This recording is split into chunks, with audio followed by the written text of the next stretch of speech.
Aujourd'hui, c'est un jour particulier puisque c'est le jour où je réponds à toutes tes questions.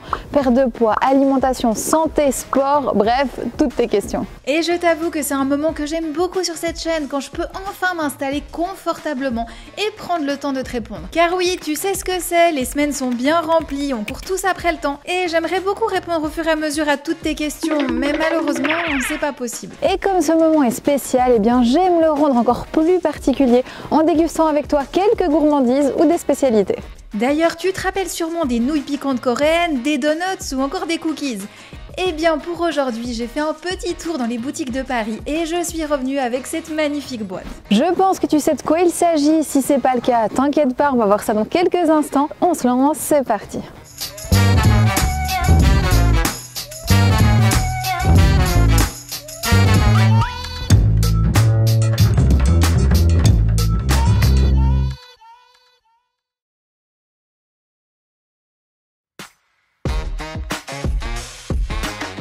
Bon, on commence tout de suite avec une question qui nous vient de Christine. Comment s'alimenter pour rester en bonne santé avec un diabète de type 2 sans tomber dans le piège des régimes IG bas, parfois conseillés pour cette maladie? Alors, l'indice glycémique, c'est quelque chose de très théorique. Il ne te donne aucune information précise sur la façon dont ta glycémie va vraiment réagir et c'est ce qui compte quand tu as le diabète. Et puis, il n'y a pas d'indice glycémique pour tous les aliments, donc ça t'aide jusqu'à un certain point et après, t'es dans le flou. Le diabète, c'est une maladie sérieuse, hein. Le plus important, c'est vraiment de suivre les recommandations du médecin. Bon, on a déjà répondu à une première question et avant de poursuivre, j'ai un petit truc à te demander. Oublie pas de mettre un petit pouce bleu si tu apprécies le contenu que je te propose ici. Pense aussi à t'abonner si c'est pas encore fait, vraiment c'est très important, ça permet à la chaîne de se développer et c'est grâce à ça que je peux continuer à te proposer des vidéos ici. Alors, question suivante, Céline, quand on reçoit une belle boîte de chocolat et qu'ils ne sont pas à 70% de cacao mais bien plus sucrés, quelle est la quantité par jour et quel est le meilleur moment pour les consommer? Alors cette question c'est un petit peu de ma faute parce que c'est vrai que je parle tout le temps de manger du chocolat à minimum 70% de cacao. En fait, il n'y a pas de règle, hein. C'est ce que moi je pratique. C'est le compromis que j'ai trouvé pour avoir un chocolat qui ne contient pas trop de sucre et en même temps pouvoir profiter des bienfaits du cacao. Mais ça ne m'empêche pas d'apprécier un chocolat au lait de temps en temps. Donc pour ta belle boîte de chocolat, tu peux te réjouir de ton cadeau et remercier son auteur comme il se doit. Et la bonne approche, eh bien, c'est de pas trop en manger à la fois. Voilà tout. Bon, on a déjà répondu à 2 questions, mais on n'a encore rien dégusté, donc ça va pas du tout. On va remédier à ça tout de suite. Alors pour aujourd'hui, je suis allée chercher des macarons et pas n'importe quel macaron, les amis. Hein. J'ai carrément pris la boîte de chez Pierre Hermé et la très grande boîte. Alors oui, j'ai un petit peu craqué, mais j'avais envie d'avoir beaucoup de saveurs à déguster avec toi aujourd'hui. Donc écoute, on va se faire plaisir. Donc attends, on ouvre. Tadam. On dirait une boîte à chapeau, je trouve. Honnêtement, j'ai jamais dégusté les macarons de chez Pierre Hermé. Je connais bien les Ladurée et d'autres concurrents, mais c'est vrai que Pierre Hermé, ils sont très réputés et c'était l'occasion de tester. Et la dame m'a donné le petit prospectus pour que je puisse savoir quelles sont les saveurs exactement. Déjà, l'odeur, c'est fou. Je peux dire que hier en magasin, quand je suis allée les retirer, j'avais presque envie d'en reprendre à la pièce pour en manger tout de suite, tellement ça me donnait envie, mais je me suis dit que j'allais quand même rester raisonnable et attendre la vidéo. Donc, je vois que, en fait, il y a 2 collections. Il y a la collection Infiniment et la collection Signature. Donc, Infiniment, c'est chaque fois une saveur précise, Infiniment caramel, Infiniment pistache, enfin bref. On va se lancer. Moi, j'ai bien envie d'un Infiniment framboise, ça me dit bien. Mais lequel? Ah, c'est celui-là. C'est toute une histoire hein, de choisir le bon macaron. Donc, déjà, macaron bien épais, il a super bien tenu, il n'y a rien à dire. Donc, écoute, on se lance. Il est très bon. Je le trouve presque un petit peu sec sur le dessus. Alors, est-ce que c'est parce que je les ai achetés hier et que je les consomme aujourd'hui? Je les ai conservés au frais. Moi, je dirais plutôt que c'est parce que l'insert, je le trouve pas ultra moelleux. Après, je sens très bien le goût de la framboise. C'est sucré, mais c'est pas exagéré. Donc, on commence doucement. Écoute, j'espère avoir quelque chose de plus waouh sur les suivants. Mais bon, on verra ça. Et maintenant, c'est Sarah qui nous pose une question. J'ai vu ta vidéo sur le café. Je voulais savoir si le matcha était bon, si on a de légères carences en fer.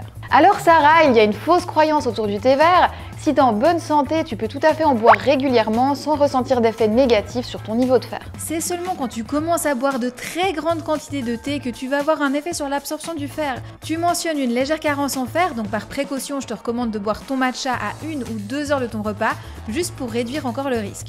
Et je précise que ce conseil s'applique aussi à toute autre boisson qui peut avoir un effet sur l'absorption du fer. On l'éloigne des repas et les effets disparaissent. Et dernier point important, dans le doute, parle-en à ton médecin. Bon, dégustons un petit macaron. J'ai hâte de passer au suivant. Alors, moi, ce qui me tentait, c'était un qui était à la vanille. J'ai vu avant vanille Madagascar et chocolat, je crois. Ouais, vanille Madagascar et chocolat pur. Et en plus, il est hyper joli. Sur le dessus, il a du cacao qui a été saupoudré. Il a un insert qui a l'air bien épais. Donc là, j'ai beaucoup d'attentes. Surtout que vanille, c'est une de mes saveurs préférées. Et le chocolat, on n'en parle même pas. Alors là, on est vraiment à un niveau bien au-dessus d'avant. C'est ce que j'attendais en allant chercher des macarons chez Pierre Hermé quand même. Je veux le top du top, là. On les paye assez cher pour que ce soit top. Mais vraiment... Voilà, c'est bon. Allez, je remange un tout petit bout, après on passe à la question suivante. On continue avec Aurélie. Quels sont les meilleurs aliments pour augmenter l'énergie ? Alors ça, c'est une question intéressante et pour te répondre, je vais prendre la situation opposée et tu vas vite comprendre. En fait, si tu te demandes quels sont les aliments qui vont baisser mon énergie, je pense que rapidement, tu vas te dire les aliments qui sont difficiles à digérer, ce qui est le cas. Donc là, c'est les aliments qui sont très gras et très sucrés, donc des aliments transformés. Et donc, ce que tu cherches, c'est des aliments naturels, digestes, des glucides complexes, des protéines, des vitamines, des minéraux. C'est des aliments comme la banane qui vont t'apporter des fibres, du potassium, c'est super important, mais aussi des vitamines et la juste dose de glucides, donc vraiment c'est top. Et tu as aussi les graines de chia par exemple. 2 cuillères à soupe de graines de chia t'apportent environ 24 grammes de glucides et 5 grammes d'oméga 3. Difficile de faire mieux pour un boost d'énergie sain et durable. D'ailleurs, j'ai fait récemment une vidéo sur les graines de chia, je te mets la miniature à l'écran, n'hésite pas à aller la regarder. Je te parle de ce super aliment qui est très intéressant pour ta santé. Question de l'iode, comment puis-je maintenir une alimentation saine avec un budget limité ? Alors oui, c'est une très bonne question. On pense souvent que manger sainement, c'est cher, mais c'est faux. La clé, c'est d'éviter les aliments transformés et prendre le temps de cuisiner. Et là, vraiment, je t'invite à te balader sur la chaîne, j'ai plusieurs vidéos qui vont t'aider. Question de Stella, quelles sont les meilleures sources de protéines pour les végétariens ? Les meilleures sources de protéines, ce sont les légumineuses. Tu vas en trouver dans les lentilles, les pois chiches, le soja. C'est des incontournables, mais tu vas aussi trouver des protéines dans les céréales complètes, les graines, les noix. En fait, il y en a un petit peu partout quand on regarde de plus près. Et maintenant une question de Tiffany, comment arriver à se contrôler quand on a des envies de sucre et de manger? Alors ça c'est une question piège, en fait l'idée c'est d'éviter justement de chercher à se contrôler parce que cette notion de contrôle elle est souvent très chargée d'émotions négatives. En fait ta question en soulève deux autres, pourquoi tu aimerais te contrôler et pourquoi tu as envie de manger et de manger du sucre particulièrement? Est-ce que tu manges assez? Est-ce que tu fais un régime et tu essaies peut-être d'aller trop loin? Ou alors tu es en surpoids ou tu as du diabète et tu dois faire attention pour ta santé? Difficile de donner une réponse, mais peu importe ta situation personnelle, je pense que tu peux commencer par essayer de changer de perspective. D'un côté, il y a la santé et de l'autre, il y a la gourmandise. Et il faut essayer de trouver un équilibre entre les deux. Et si le sujet t'intéresse, je te recommande mon livre sur l'alimentation intuitive. Ça va te permettre de regarder l'alimentation sous un angle différent et en même temps de sortir de ce rapport très émotionnel qu'on a souvent avec la nourriture. Bon, et sur ces bonnes paroles, on va déguster le macaron suivant. Et là, je sais déjà ce que je veux. En fait, j'aimerais celui-ci avec la fleur. Il est juste trop beau. Et donc ça s'appelle Jardin sucré, décor fleurs de verveine bleue, rose et caramel. Pas mal. Caramel, ça me dit bien. Donc il faut que je le trouve dans la boîte parce que des roses, il y en a plusieurs. Il est ici. Effectivement, on a une très belle rose. Alors, j'ai presque pas envie de le manger parce que franchement, il est super joli, mais je trouve que c'est le plus esthétique de tous. Forcément, c'est le seul qui a la rose.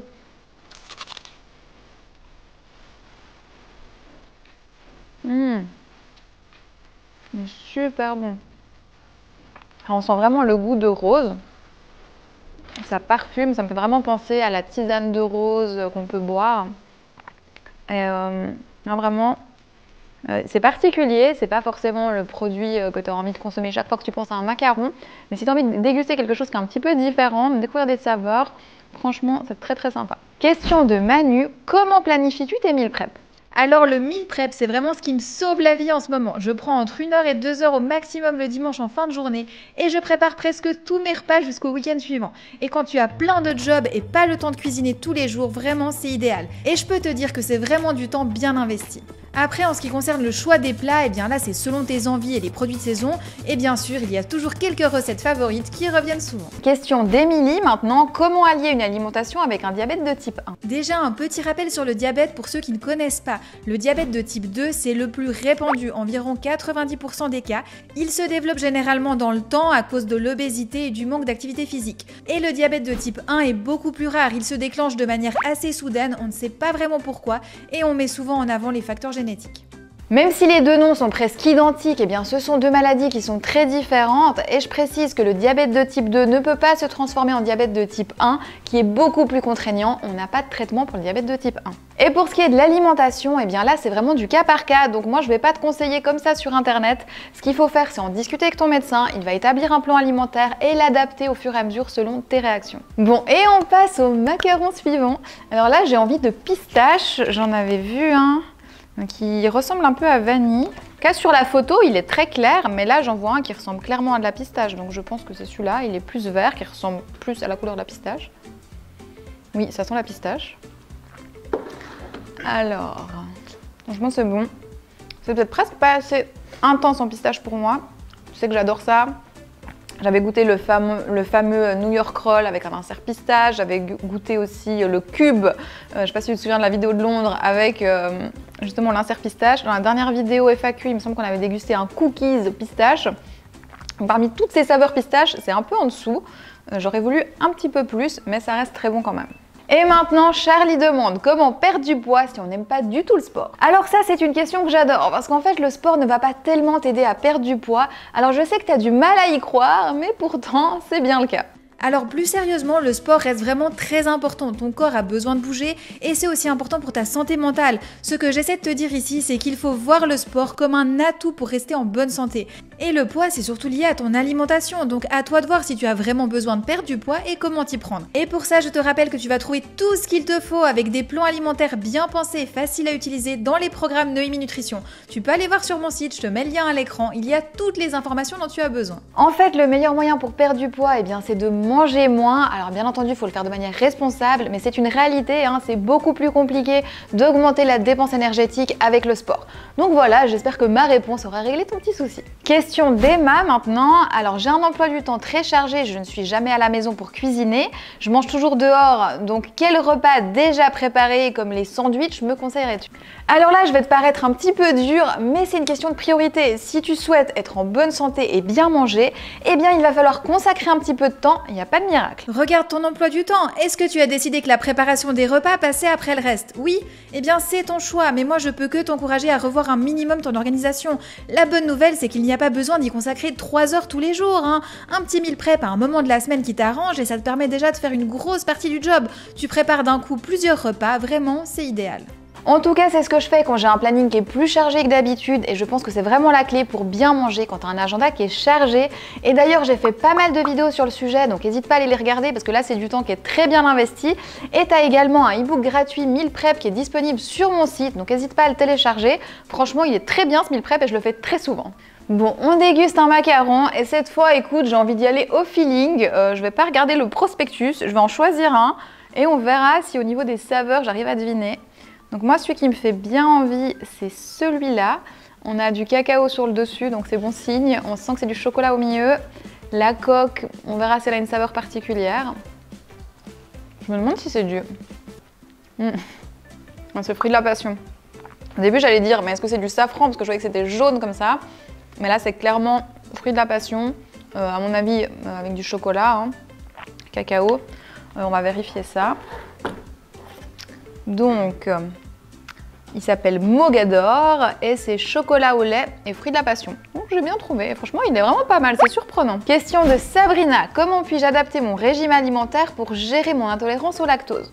Alors en fait là il n'y a pas de miracle, il va falloir réduire au maximum les aliments qui contiennent du lactose et on va commencer par les plus évidents, donc je pense bien entendu aux produits laitiers. Mais bon, la bonne nouvelle c'est que tu vas découvrir plein de nouvelles saveurs. Un exemple avec la levure de bière pour remplacer le fromage râpé, c'est super bon et super sain et je recommande à tout le monde d'essayer, même si tu n'es pas intolérant. Et l'autre bonne nouvelle, c'est qu'aujourd'hui, on trouve plein de produits dans les supermarchés classiques. Pas besoin d'aller faire des commandes à l'autre bout du pays pour trouver ce qu'il te faut. Elsa, quel conseil avez-vous pour quelqu'un qui essaie de gagner du muscle tout en suivant un régime végétarien? Pour gagner du muscle, eh bien, il faut faire de la muscu, ça c'est la première étape. Et là, il n'y a pas de raccourci, donc c'est du volume de travail en salle avec des poids. Et la deuxième étape, c'est l'alimentation. À noter que l'alimentation végétale ne va pas t'empêcher de prendre du muscle. Tant que tu manges assez, c'est l'essentiel. Si tu vises une proportion de protéines entre 25 et 30% de ton apport alimentaire, tu auras toutes les protéines que ton organisme a besoin. Et c'est 100% jouable avec des protéines végétales. Céline, avez-vous des suggestions pour des repas faciles et rapides qui sont également nutritifs? Alors oui Céline, j'ai plein de suggestions, j'en partage tous les jours sur mes réseaux et puis tu as aussi mes programmes dans lesquels je propose des plans alimentaires avec des recettes et des listes de courses. Question de Isa, quelle stratégie recommandez-vous pour faire face aux compulsions alimentaires? Merci Isa, alors ça c'est une question qui est difficile mais qui concerne beaucoup de monde, alors bien entendu à des degrés différents, mais je pense qu'on peut quand même dire que tout le monde est concerné. En fait, un peu par habitude, on en vient à soulager une émotion avec les aliments, ou simplement pour fêter un événement joyeux, et ensuite on est pris dans une sorte d'engrenage. Dès qu'on ressent l'émotion, on a cet automatisme de vouloir manger, même si au fond on sait très bien que ça va rien régler, mais ça fait du bien, ça soulage pendant un instant, enfin, avant que la culpabilité arrive. Donc la clé c'est de chercher à régler cette émotion, et la réponse ce n'est pas de la nourriture. Si tu es un petit peu triste, si tu as de la peine, eh bien parle à un ami, essaye d'aller te balader, peu importe, trouve une activité qui te remonte le moral, mais pas un pot de glace. Alors oui, je sais, c'est un petit peu cliché, mais il y a toujours un fond de vérité dans les clichés. Bon, et on déguste un petit macaron, on se laisse pas aller, et j'ai bien aimé le concept de choisir celui qui me faisait envie et de regarder après ce que c'était. Et ça, je trouve très joli. On a un bicolore, j'aime bien quand ils ont deux faces, je trouve ça sympa. Au milieu, je pense que c'est vanille ou une mousse de vanille. La partie verte, c'est pas un vert qui est comme le pistache, ça pourrait presque être de la spiruline, mais ça m'étonnerait quand même qu'ils aient osé mettre des algues dans des macarons. Alors, testons. Déjà, la coque, c'est la première fois que je me fais la remarque depuis le début, mais la coque est moins dure qu'au début. Alors, est-ce que c'est parce que maintenant, ça fait un moment qu'ils sont sortis du frais? Est-ce que c'est la variété qui est différente? Je peux pas te dire. En tout cas, il y a de la fleur d'oranger, on sent vraiment bien le goût orange. C'est sympa, mais c'est presque un petit peu trop fruité pour moi. Ah oui, l'huile d'olive à la mandarine. Donc c'est pas de l'orange, mais c'est de la mandarine. Écoute, franchement, c'est sympa l'huile. Donc ça, c'est l'huile d'olive. Écoute, je trouve ça chouette. Question d'Alex. Alors, en tant que personne souffrant de maladie cœliaque, quel grain sans gluten recommandez-vous? Alors en fait, il y en a plus que ce qu'on pense. Moi, je vais t'en donner 3. Tout d'abord, le sarrasin, mon préféré, et pas seulement parce qu'on peut faire des crêpes avec. Et puis ensuite, t'as le riz ou encore l'avoine. Attention pour l'avoine, c'est une céréale qui est naturellement sans gluten, mais il est important de noter que l'avoine est souvent contaminée par du gluten. Que ce soit pendant la récolte ou le transport par exemple, il est donc important d'acheter de l'avoine certifiée sans gluten. Et maintenant, Alice, quels sont les meilleurs aliments pour améliorer ma concentration et ma mémoire? Alors ça, c'est un sujet qui revient de plus en plus souvent. D'ailleurs, je t'ai même fait une vidéo récemment sur le sujet, elle est disponible sur la chaîne, je te mets la miniature ici.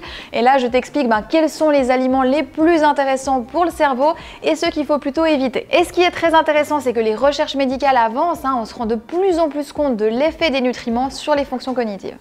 Les poissons gras comme le saumon ou les sardines, c'est une excellente source d'acide gras oméga 3, c'est un nutriment qui est important pour la santé du cerveau. Pareil pour les fruits et les légumes colorés comme les baies, les légumes verts à feuilles foncées et les carottes. La couleur de ces aliments est un signe qu'ils contiennent plein d'antioxydants. C'est typiquement des substances qui vont booster tes capacités cognitives sur le moyen long terme. Et si tu veux un petit boost avec un effet immédiat, eh bien il y a le café, c'est l'effet stimulant qu'on va chercher. Question de Marie-Claire, l'alimentation peut-elle avoir un impact positif sur les maladies comme Alzheimer? Alors oui, l'alimentation peut avoir un effet positif sur les maladies comme Alzheimer, c'est une question qui est un petit peu liée à la précédente, donc comme tu le vois, j'ai regroupé. Donc là, les recherches montrent que oui, les bons choix alimentaires peuvent t'aider à réduire le risque de développer la maladie d'Alzheimer ou au moins à ralentir sa progression. Et ça, c'est typiquement ce que je mets en avant dans les programmes avec le choix des bons aliments. Et là, il n'y a pas de secret, on en revient aux fruits et légumes colorés, bourrés d'antioxydants. On passe au macaron suivant, j'ai l'impression que ça fait longtemps là.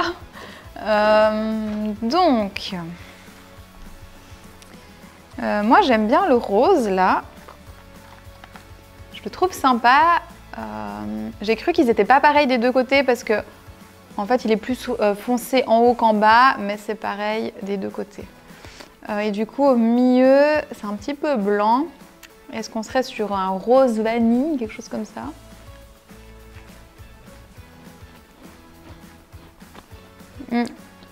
Alors rose, c'est sûr. Vanille, je crois pas. Je suis pas sûre. C'est un petit peu particulier. Au bout d'un moment, ça fait quand même beaucoup de choses très florales. C'est sympa un moment, mais je pense qu'à la longue, ça pourrait me saouler de devoir trop en manger. Alors, c'est un rose, litchi et framboise. Honnêtement, j'aurais pas trouvé. Il est très esthétique, au niveau goût, sans plus. Mais si t'aimes le litchi, effectivement, quand on le sait, on le sent, mais au début, je l'ai pas trouvé.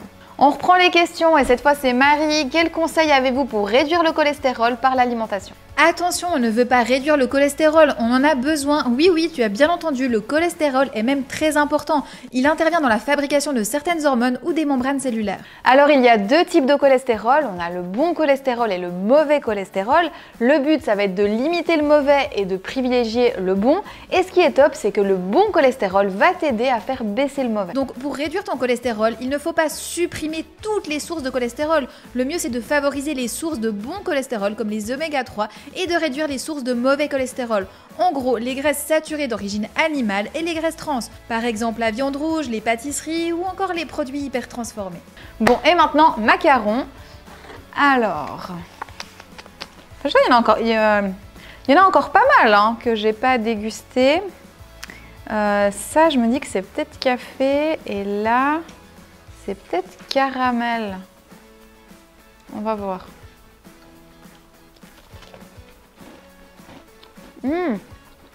C'est une noisette. Et c'est vraiment pas mal. Noisette avec la coque amande, franchement c'est pas mal. C'est pas mon préféré mais c'est pas mal. Du coup, j'ai pas eu de caramel pour l'instant. Et voilà, je pense que j'ai répondu à beaucoup de questions pour aujourd'hui. J'espère que tu as appris 2-3 choses au passage, ou en tout cas que ça a été un bon rappel pour toi, et surtout que tu as passé un bon moment. Et si c'est le cas, je compte sur toi pour mettre un petit pouce bleu à la vidéo. Comme je te l'ai dit au début, c'est très important.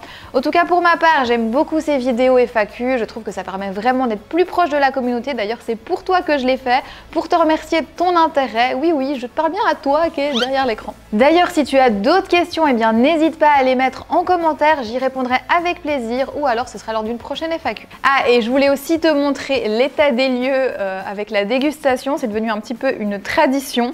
Je te montre où j'en suis et qu'est-ce que j'ai réellement mangé parce que oui, la boîte est grande, alors je préfère le rappeler à chaque vidéo. J'ai pris une grande boîte parce que je vais avoir l'occasion de partager. Si c'est pas ton cas, prends une plus petite quantité. En plus, ce qui est génial avec les macarons, c'est que tu peux les acheter à la pièce.